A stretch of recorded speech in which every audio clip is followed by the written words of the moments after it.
Hi friends, இன்றைக்கி ரிசானா கிச்சனில் hotel டேஸ்ட்டில் தேங்காய் சட்னி செய்ய போகிறோம். அதுக்கு வீடியோ ஸ்கிப் பண்ணாமல் ஃபுல்லாக பாருங்கள்.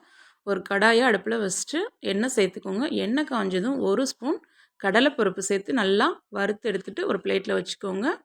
ஒரு மிக்ஸி சார் எடுத்துக்கோங்க. அதில் ஒரு மூடி தேங்காய் துருவல் சேர்த்துக்கோங்க. 2 பச்சை மிளகாய் சேர்த்துக்கோங்க.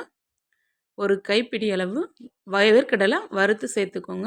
இதோட முக்கியமான பொருள் ஒன்று சேர்க்க போகிறோம். அது வறுத்தெடுத்த கடலைப்பருப்பு. இதுதான் டேஸ்ட்டு அதிகமாக கொடுக்கும்.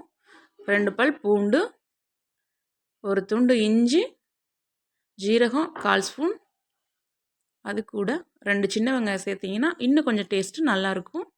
அரை எலுமிச்சை பழம் புழிஞ்சிக்கோங்க. எலுமிச்சை பழம் இல்லாதவங்க புளிக்காத கெட்டி தயிர் கொஞ்சம் சேர்த்துக்கோங்க. உப்பு சேர்த்துட்டு தண்ணி சேர்த்து நல்லா பேஸ்ட்டாக அரைச்சிக்கோங்க. அரைச்சதுக்கப்புறம் ஒரு பவுலுக்கு மாற்றிக்கோங்க. கொஞ்சம் தண்ணி சேர்த்துக்கோங்க தேவைப்பட்டால். சேர்த்துட்டு இப்போ இதுக்கு ஒரு தாளிப்பு கொடுக்கணும். கடாயை அடுப்பில் வச்சுக்கோங்க.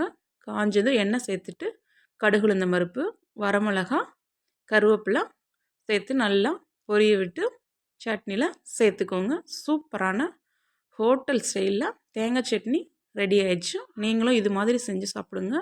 எத்தனை தோசை சாப்பிட்றோன்னு கணக்கே இல்லாமல் போயிட்டுருக்கும். வீடியோ பிடிச்சிருந்தால் லைக் பண்ணுங்கள், கமெண்ட் பண்ணுங்கள், ஷேர் பண்ணுங்கள்.